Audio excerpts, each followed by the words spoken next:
Hi, this is Matt with Yaskawa. Welcome to the Yaskawa on-site series of videos for the GA800 drive.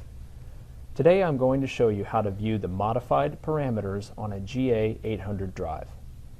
The Modified Parameters menu allows you to quickly see what parameters have been changed from the factory defaults. This helps with troubleshooting a drive or adjusting a previously set parameter, such as deceleration time.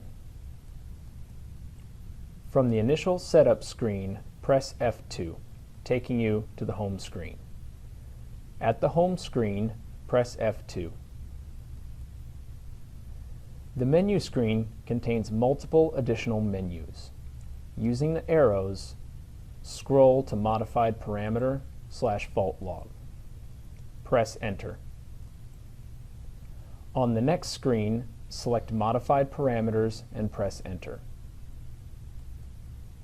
You are now at the User Modified Parameters.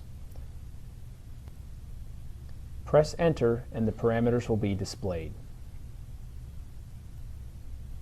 Use the arrow key to scroll through all modified parameters. You can edit any parameter in the menu by pressing Enter. Thanks for watching Yaskawa On-Site. Check back with us for more videos.